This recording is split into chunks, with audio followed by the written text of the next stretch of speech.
Bueno, muchísimas gracias por estar aquí, incluyendo primero, digamos, a los dueños de casa, digamos, no es un lugar cualquiera, digamos, para nosotros es tremendamente significativo poder compartir aquí, digamos, estas experiencias que van a ver ustedes, que tiene referencia, digamos, en un evento mundial, verdaderamente un clásico evento de salud global que se realizó en Bangkok, en Tailandia, digamos, en la última semana de enero, primera de febrero de este año. El evento que se va a producir inmediatamente después de la reunión del Movimiento por la Salud de los Pueblos, donde hay más de 2.500 personas que son profesionales de todo el mundo, profesionales, formadores de opinión, académicos, ministros, etc., casi sin presencia de latinoamericanos. Yo diría que si uno encontró 5, exagero, digamos, donde el tema del evento es la amenaza mundial por el tema de las enfermedades emergentes, que sería el sustrato, digamos, de qué tema de salud internacional está hoy preocupando para dedicarle una reunión entera a esto, pero que en realidad tiene fundamentalmente como objetivo compartir con ustedes algunas ideas de una cierta sensación o percepción, digamos, de qué nos pasa, aunque todos conceptualicemos, digamos, la idea de salud internacional o de salud global, etcétera, digamos, qué diferencia hay entre pensarlo desde aquí o pensarlo desde allá. Bueno, comienzo con esta especie digamos, de hoja de ruta, poniendo entonces específicamente a Tailandia y a Bangkok, digamos, ahí el puntito más chiquitito de Bangkok, y planteando que limita esta península, digamos, es el reino más estable de la península, digamos, porque tiene, digamos, a antiguamente se llamaba el reino de Siam, digamos, y tiene a Myanmar de un lado, que era Birmania, digamos, y ya del otro lado, digamos, a Vietnam, digamos, ya se va moviendo, digamos, hacia las Coreas, digamos, pero, y bastante cerca la isla de Filipinas, digamos, o sea que ahí conforma una región. Tailandia es un país de desarrollo intermedio, digamos, y entonces tiene también como su NBI, podríamos decir así, su riqueza relativa. Ustedes han visto que la capital está ubicada en este golfo, digamos, y es la zona azul, que es la azul intensa, que es la más rica, digamos. Pero tiene un gran conflicto político, digamos, porque tiene zonas muy distintas y siempre hubo amenaza de secesión, digamos. Es decir, que no solamente hay diferencias políticas, sino que hay partidos políticos diferentes que siempre amenazan, digamos, con una ruptura del reino de Siam, digamos. Políticamente hay un reinado, digamos, y hay una especie de dictador relativamente benigno, solamente en función de que este hombre intenta ser, digamos, electo. Es la sexta vez que posterga, o sea, los tiene engañados con que va a haber elecciones, digamos, y es la sexta vez que anuncia elecciones, y esta vez son para marzo del 2019. Y él es candidato. O sea, acá arriba está el rey y el hijo del rey, digamos, que importa porque en el 2016 este rey, que se considera un rey sabio, reina pero no gobierna, pero una especie de padre espiritual que mantenía unido, estuvo 70 años de rey, digamos. El hijo parece que es algo así como, no sé, antes era un Isidorito Cañones, digamos, o sea, un tipo que de la noche de Múnich, digamos, y ahora encima es un experto en seguridad, o sea que hay mucho temor, digamos, de que este hombre no cumpla el rol, digamos, de sucesor y que rompa esto, que es lo único que une a las facciones que están adentro de Tailandia.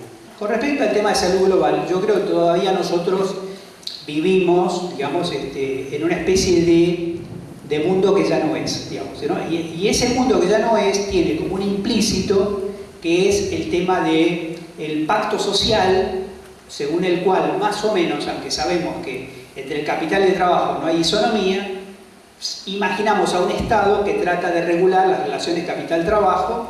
Cuando sale muy bien el marco socialdemócrata, digamos, aparece esta idea de estado de bienestar, digamos, una cierta lógica de pacto social, y esto que ocurre, digamos, a nivel de países, se espeja a nivel de organismos internacionales porque la autoridad política sería la ONU, digamos, la autoridad económica podría estar representada por la OMC, la Organización Mundial de Comercio, la del trabajo por la OIT, digamos, y salud tendría su representación, digamos, en la OMS, ¿no? Esto es antes de que nosotros empecemos a escuchar la palabra global.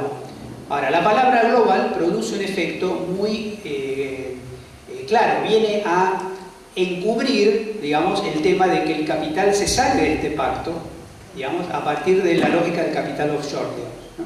Entonces, el capital offshore significa que hay, como uno dice, hay personas que tienen más dinero que estados, digamos, significa que alguien que está por afuera, digamos, y además no tributa, digamos, se pone por arriba de los gobiernos.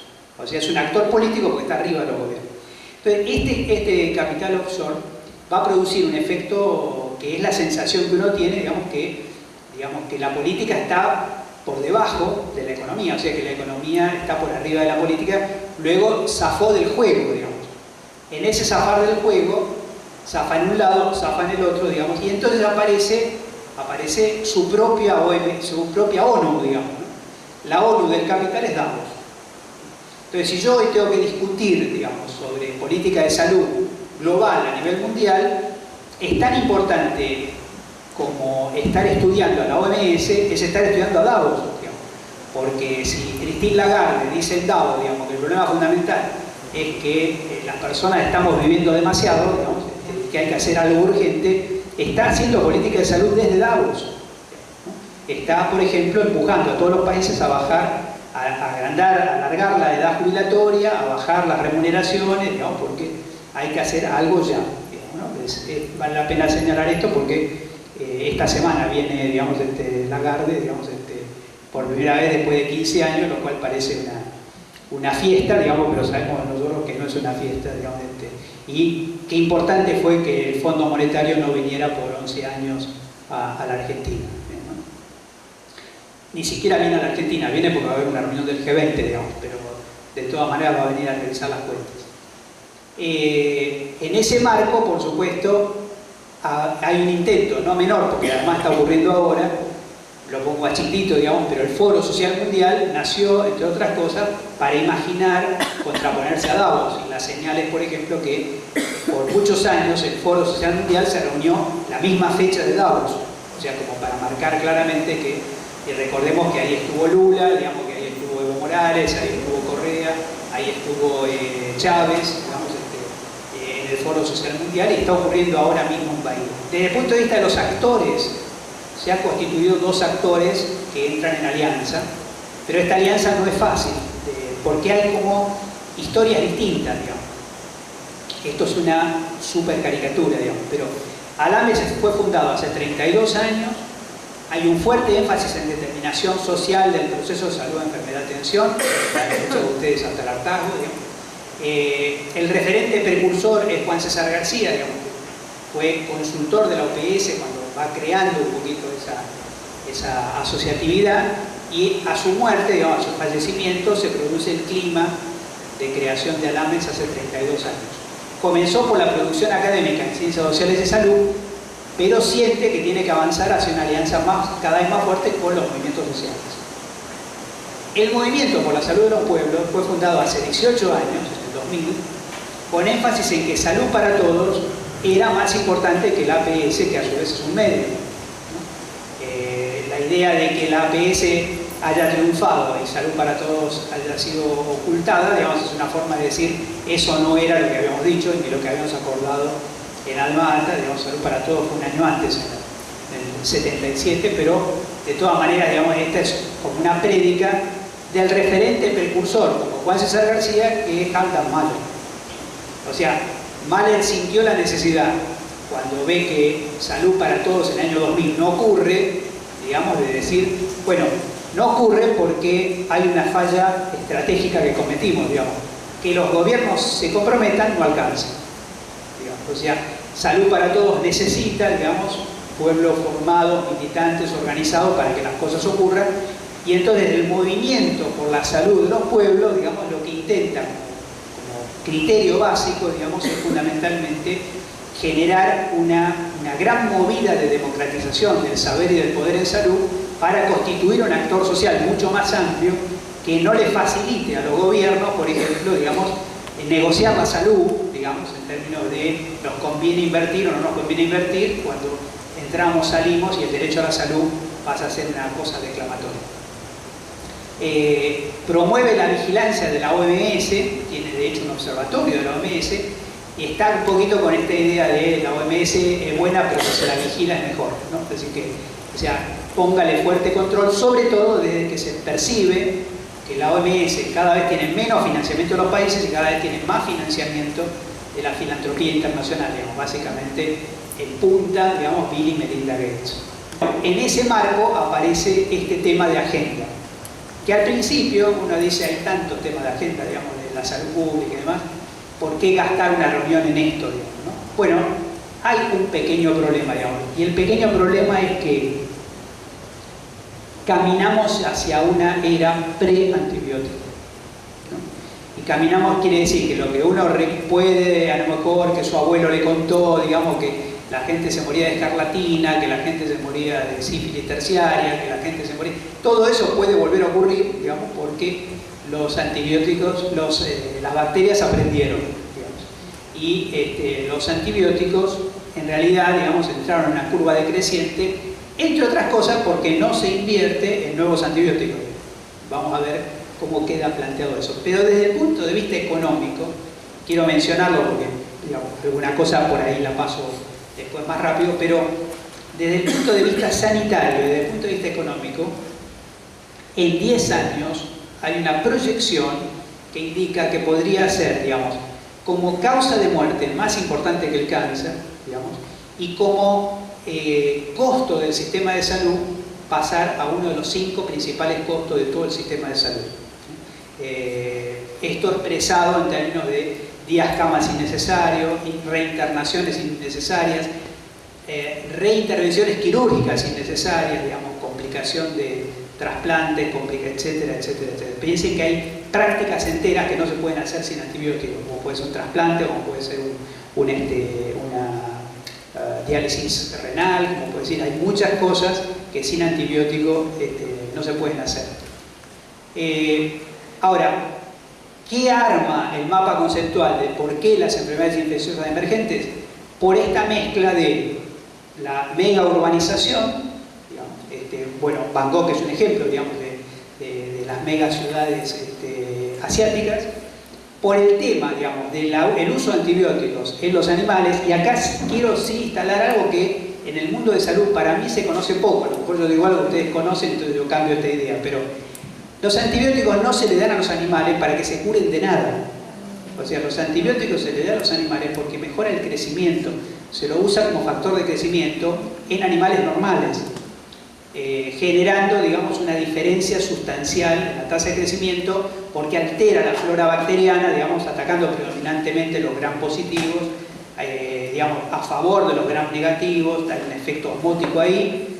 Se descubrió de cacarulo, digamos, pero ahora ya hay gente que entiende que no se puede, sin eso no se puede hacer. Para que ustedes se den una idea, si alguien muy inteligente dijera, bueno, a ver, te cambio el uso de antibióticos por la rentabilidad que perdés por no usarlos, tendría que aportar el 8% de la ganancia. ¿Sí? O sea, vos cuando apelás a, che, dejen de joder, digamos, con el uso de antibióticos, digamos, le estás pidiendo que gane 8% menos de la tasa de rentabilidad de la inversión. ¿Sí? Digamos, para darse una idea de que no es un juego, digamos. Ahora, se juntan estas variables. La variable viajes, digamos, la variable urbanización, la variable cambio climático, digamos, la variable producción animal y la variable, digamos, de las guerras, los conflictos y los desastres que también rompen todos los sistemas sanitarios. Bueno, veamos factor por factor muy brevemente, digamos. Esta es una gráfica del tráfico aéreo. una de las 5 causas principales de calentamiento global en el planeta, digamos. Esto es una foto instantánea de cuántos aviones hay en el aire, digamos, en cualquier momento del día y de la noche. Un punto, un avión, digamos, más o menos para darse una idea. Y también en rojo abajo se ve el flujo, o sea que por supuesto no es que es uniforme, digamos, ¿no? De hecho, para ir a Van Gogh, digamos, a mí me mandaron un vuelo por Ámsterdam, digamos, dense una idea más o menos, o sea, 36 horas reales, digamos, de vuelo 21 con las conexiones 36. Lo segundo es calentamiento global. En términos de calentamiento global, digamos, uno podría decir, bueno, qué sé yo, es un fenómeno milenario, qué sé yo. No, todos los casos, o sea, cada vez, todos los años, el Panel Internacional de Cambio Climático, IPCC, digamos, que para mí es una obsesión seguirlo, digamos, vale la pena las noticias, tener un Google Alert, digamos, sobre ese tema, te va mandando información, digamos, de todo lo que proyectan. Cuando proyectan supuestamente la hipótesis pesimista, se quedan cortos de pesimistas. Así que en esa proyección, digamos, fíjense ustedes la distancia que puede haber entre hielo perenne y hielo continental, y en este caso, digamos, para la Antártida, ¿no? O sea que ahí, abajo de todo, se ve la península que va hacia Tierra del Fuego. Ahí, digamos, por ejemplo, para el Ártico, ya hemos tenido este año varios días, cuando Europa está abajo de capas de nieve como nunca ha tenido, el Polo Norte está por arriba de 0 grados, ¿no? Que es siempre una señal de alerta, digamos. Y ahí ven ustedes la proyección, digamos, fíjense, el año 2000 está más o menos en el medio de la gráfica, así que van dándose una idea, digamos, de el derretimiento, digamos, y acá ven ustedes la temperatura promedio del planeta. Resulta muy claro desde 1950 en adelante, digamos, que cambia la tendencia a ser exponencial, digamos. Bueno, esto ustedes lo deben haber visto, digamos, lo voy a hacer tipo Al Gore, digamos, de contarles, digamos, este drama, pero quiero decir, tiene anestesiado a la población, porque vos hablas de esto y la gente te dice, bueno, qué sé yo, y la OMS dice, preparémonos para mitigar. Entonces, discutir estas cosas en una reunión, para mí fue muy interesante, porque el Movimiento de la Salud de los Pueblos me involucró, digamos, lo digo en este escenario, lo puedo decir más fácil, digamos, fuimos a hacer guerrilla en una reunión internacional, digamos. Esto significa, en algunas mesas estuvimos adelante, pero en todas las otras mesas tenías la obligación de intervenir para romper, digamos, la comodidad idealista de los consensos. Te aparece un experto que te muestra esto y después dice, digamos, por eso hay que prepararse para mejorar los hospitales, para mitigar, digamos. Entonces, el viejo chiste, digamos, de que cuando hay un acantilado y se caen los autos abajo, todo el mundo piensa en poner barreras y los médicos piensan en poner una clínica abajo, digamos. O sea, es el mismo fenómeno, o sea, la OMS piensa en cómo mitigar esto, no piensa en cómo evitarlo. Yo quiero decir, esto es escenario, esto no lo saqué de ninguna left-it, digamos, de revista de izquierda, o esto es National Geographic, digamos, ¿no? Este es el escenario con derretimiento total de los polos, digamos, ¿no? Si ustedes ven en azul, digamos,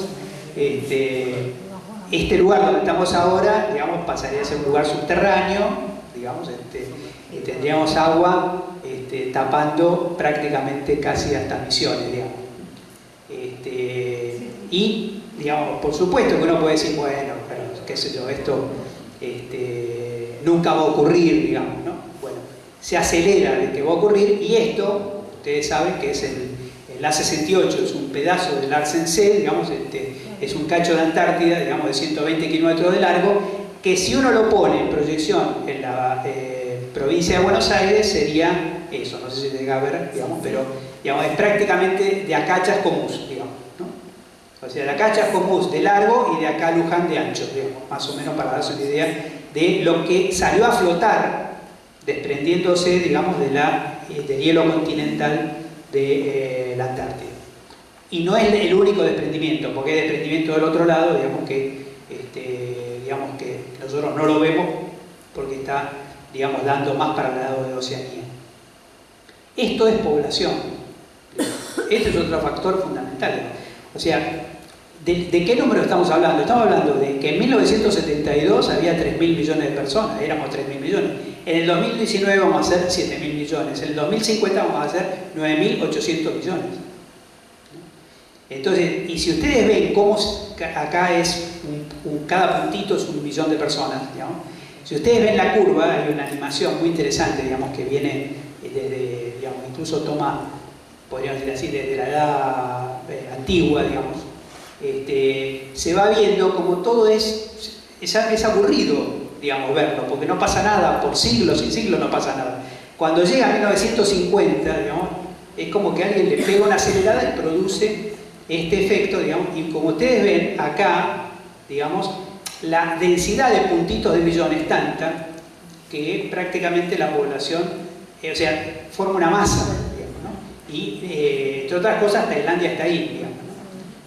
Pero sobre todo la acumulación originaria, vamos a decir así, de población se da sobre todo, digamos, en el borde del Himalaya, el borde sur. O sea, el norte de la India es la zona que primero se pobló, antes que China, digamos, en densidad de población. Esto, por supuesto, digamos, cambia fundamentalmente las relaciones de lo que uno piensa, digamos, que es el drama alimentario, porque la pregunta es quién va a alimentar a esta población, digamos. Entre otras cosas, van a ver ustedes que incluso no solamente aumenta la población, también aumenta la proporción de alimentación cárnica por habitante, que pasó en solo 20 años, digamos, de 23 kilos promedio habitante año a 62 kilos, digamos, promedio habitante año.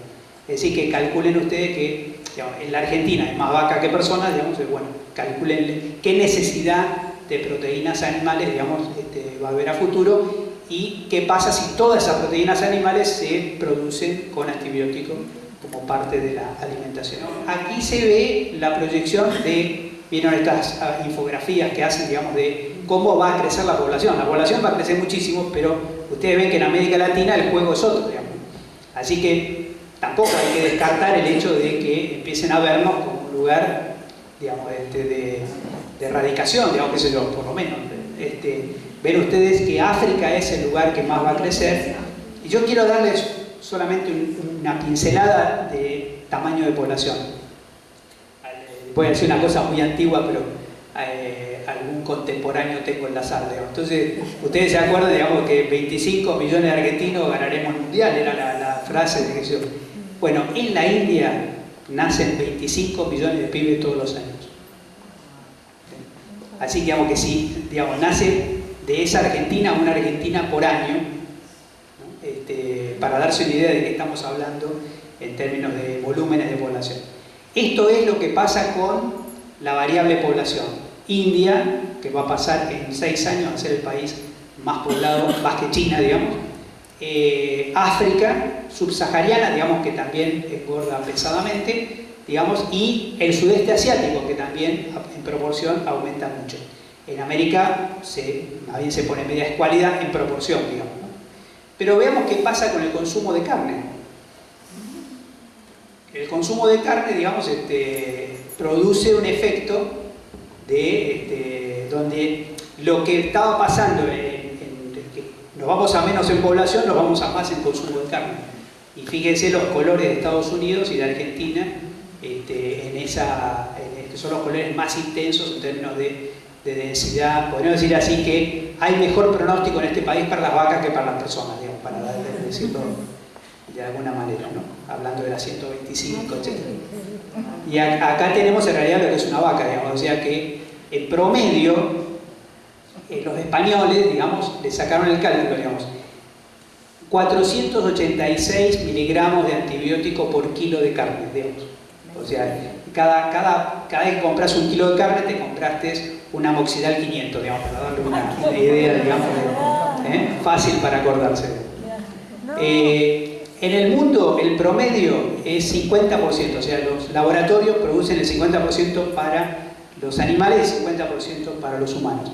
Pero en Estados Unidos el 70% se produce para los animales y en España el 84%. Por supuesto que esto no es un problema de decir, che, cuánto para allá, sino que produce resistencia cruzada. O sea, vos ya estás generando resistencia a los antibióticos, aunque no los consuman.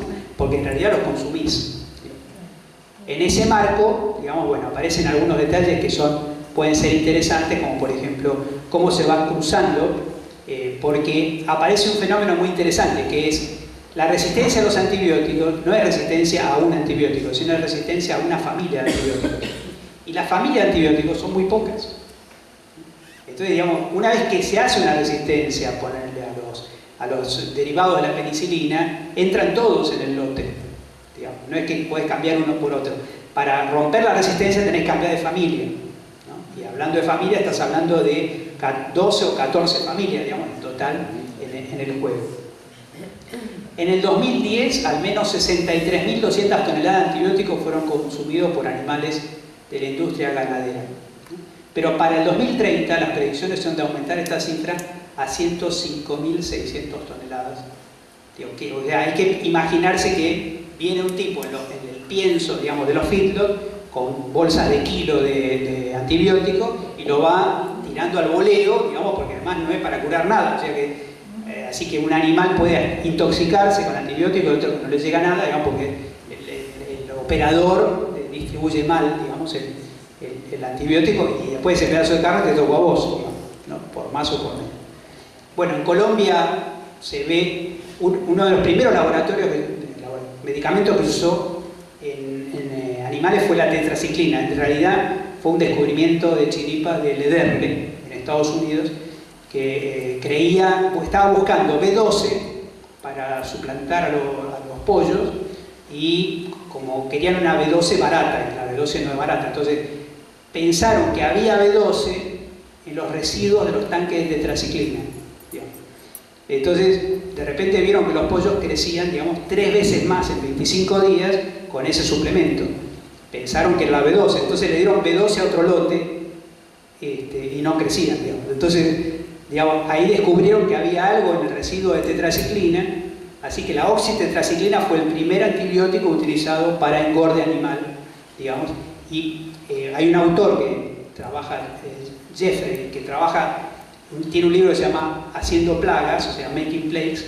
En este libro el tipo dice, digamos, el antibiótico es el origen de la industria alimentaria cárnica. Hasta el antibiótico, digamos, eran granjeros, digamos. Después del antibiótico pasó, digamos, a la fase industrial. Conflicto entre la UADE y el SENASA, digamos. ¿Por qué? Porque la UADE tiene una carrera de tecnología alimentaria, salió a las pescaderías, digamos, a ver qué pasaba con el salmón, y entonces, ¿qué pasa? En 100 muestras de pescadería de la capital federal, descubrió que el 66% de los casos de las muestras de salmón que están en nuestras pescaderías de la capital tiene resto de flumequina y principalmente de clorhidrato de oxitetraciclina, que era aquella primera antibiótico. Es decir, están poniendo oxitetraciclina en la piscicultura, digamos, para que no se contaminen los peces. Esto significa salmón chileno, digamos, consumido en la Argentina, tiene clortetraciclina.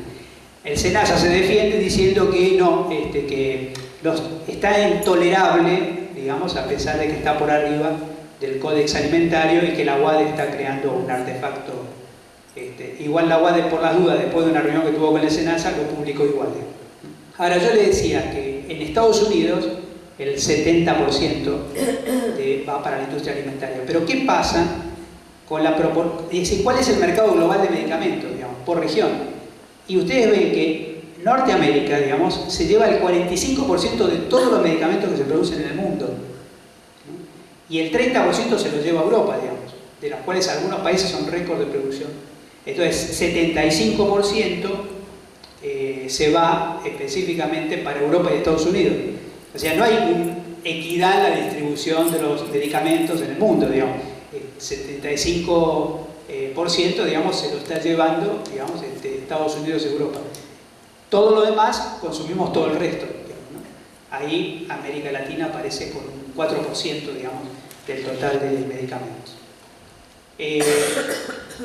Los países que usan más antibióticos en animales, a su vez en Europa, donde se mide, digamos, ¿no? Acá no lo medimos, España 418 gramos por kilo, Chipre 391, Italia 332, y ahí va bajando, digamos, pero también hay que ver que, digamos, son los países mediterráneos los que usan más antibióticos, por supuesto, también tienen más riesgo de infecciones que los otros países.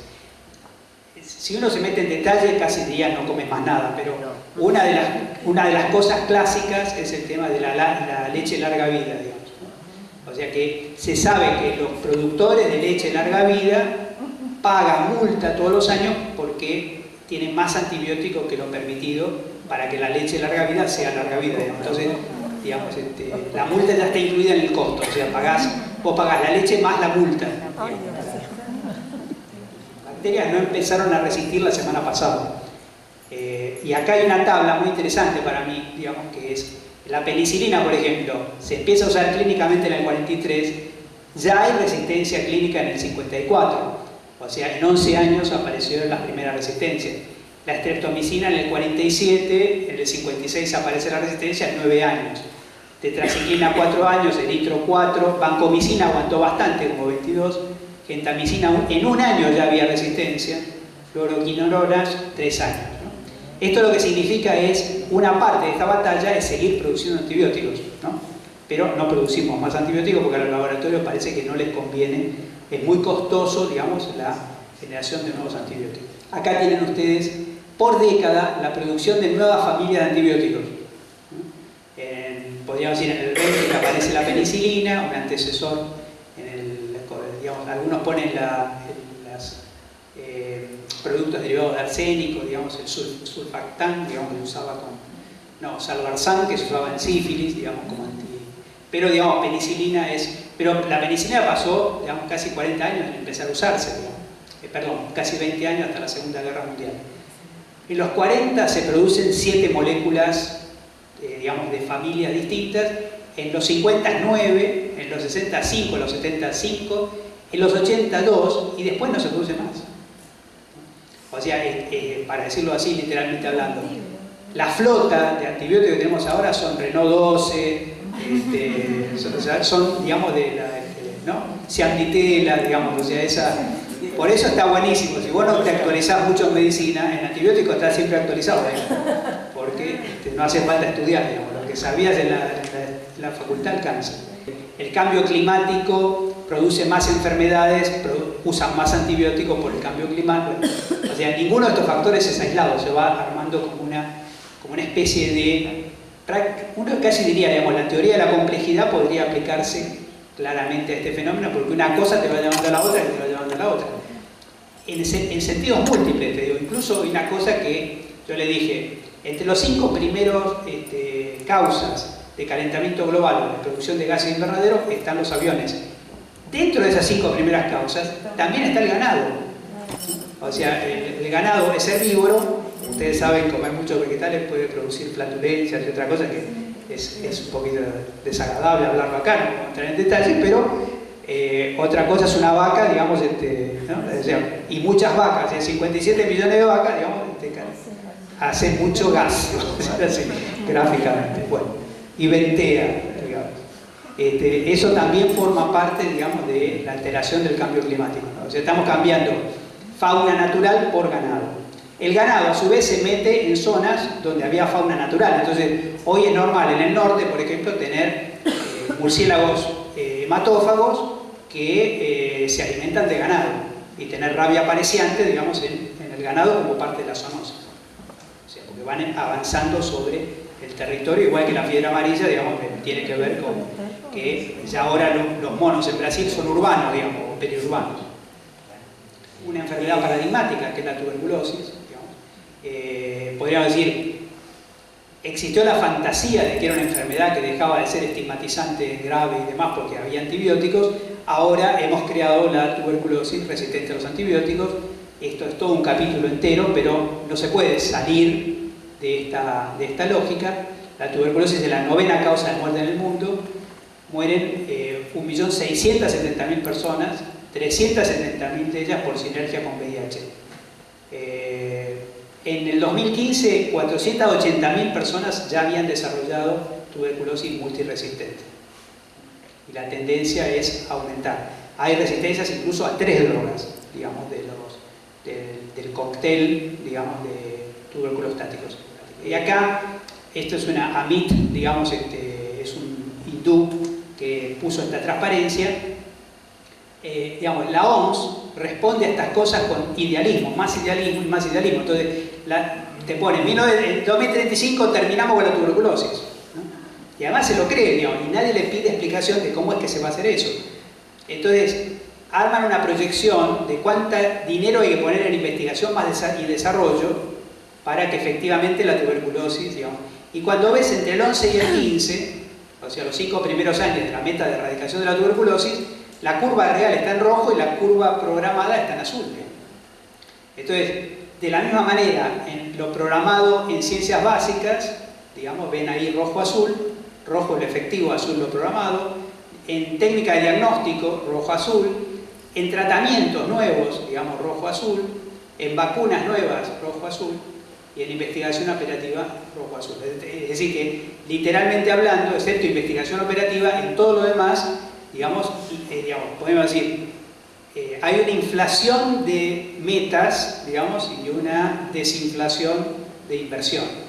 Entonces, eso es lo que se llama idealismo, digamos, que es un rasgo muy peligroso de la salud internacional, digamos, por lo cual terminás teniendo que discutir con Davos y no con la OMS, porque la OMS lo que te dice es salud para todos, te sigue diciendo salud para todos, de ser posible la semana que viene. La agencia española y Europa, digamos, dicen que van a erradicar el uso de antibióticos en animales sanos. Esta meta ya está pactada aparentemente. SENASA, dejamos esto, digamos, armado, voy a saber por qué, pero digamos, el propio SENASA dice que fue en el 2015 donde, digamos, se armó el sistema de vigilancia y la adhesión al modelo One Health, digamos, que es una salud, digamos, y ahora están trabajando con eso. Y fíjense una frase: SENASA creó el Programa Nacional de Vigilancia de la Resistencia Antimicrobiana en Animales, noviembre del 15, digamos. Tenemos que trabajar en el concepto una salud. Una salud es el movimiento interagencial, digamos, para tratar de crear una intersectorialidad para manejar esta problemática. Dice, no podemos hacer futurología y creer que se van a descubrir nuevas moléculas antimicrobianas.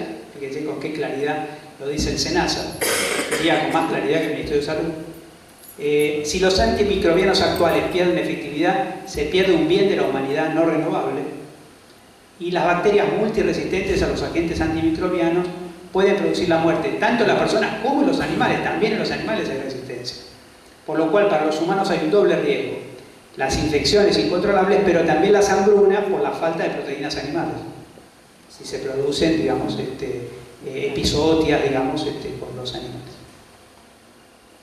Y esta, la más seria, eventualmente, de las reacciones, que sería, digamos, ¿qué dice el G20?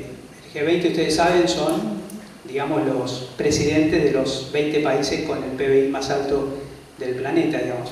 Bueno, parece que el tema es tan grave que hasta ellos tuvieron que tomarlo.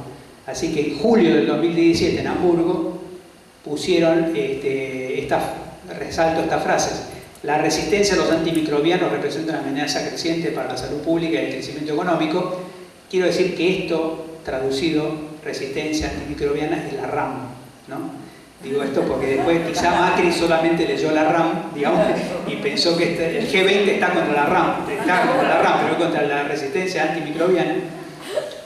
Promoveremos el uso prudente de antibióticos, restringiremos su uso en medicina veterinaria solo para uso terapéutico, mejoraremos la comprensión de la cuestión de los antimicrobianos en el medio ambiente, pedimos un nuevo centro internacional de colaboración en I+D para maximizar el impacto de las iniciativas antimicrobianas existentes y nuevas drogas para inversión en investigación clínica. Es decir, el tema está en agenda. El G20, la reunión que sigue es ahora en Buenos Aires, así que, digamos, podría o no, digamos, salir algo en relación con esto. Tanto la Organización Mundial de la, tanto el Movimiento por la Salud de los Pueblos como por el propio ALAMES, en cierta manera tuvieron como inspiradores, llamémoslo así, críticos de los organismos internacionales que eran críticos desde adentro de los organismos internacionales, ¿no? Es decir, Juan César García y Haldan Mahler. Esto indica a grandes rasgos, digamos, que es muy complejo organizar lo que se llamaría sociedad civil internacional. Claramente uno puede ser un operador internacional, digamos, sin moverte de tu casa. Ahora, ¿a mí qué me pasa? Digamos, yo, podríamos decir, tengo mucha circulación internacional por América Latina. Tengo red, digamos, podríamos decir así, 66 de 500, el 10% de mi Facebook, digamos así, es mi capital social internacional, ¿no? Es decir, yo no puedo hablar con Brasil, puedo hablar con alguien de Brasil, no con Brasil no hablo, ¿no? Entonces, en eso, digamos, la idea de armar capital social es fundamental, incluso para que funcione bien tu ser ciudadano del mundo, digamos, sin los recursos de poder viajar. ¿Sí? Y por supuesto, se puede viajar mucho mejor, pero quiero decir que el problema fundamental es el tema de cómo se arma la sociedad civil internacional para hacerle equilibrio, digamos, a lo que sí claramente pueden viajar, digamos, que es el capital offshore, digamos, porque es eso de estar arriba de los aviones todo el tiempo, ¿no? Así que, digamos, podríamos decir así, hay tanta ventaja estratégica en ser transnacionalizado, digamos, que por lo menos hay que explorar ese territorio. Así que, digamos, que hay muchos problemas de salud que son locales, pero que con una mirada global, digamos, te adquiere otra dimensión de ese mismo problema, ¿no?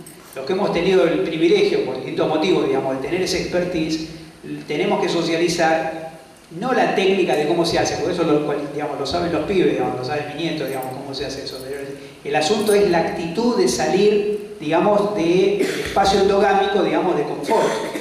Y realmente ir a Tailandia es salir del espacio de confort.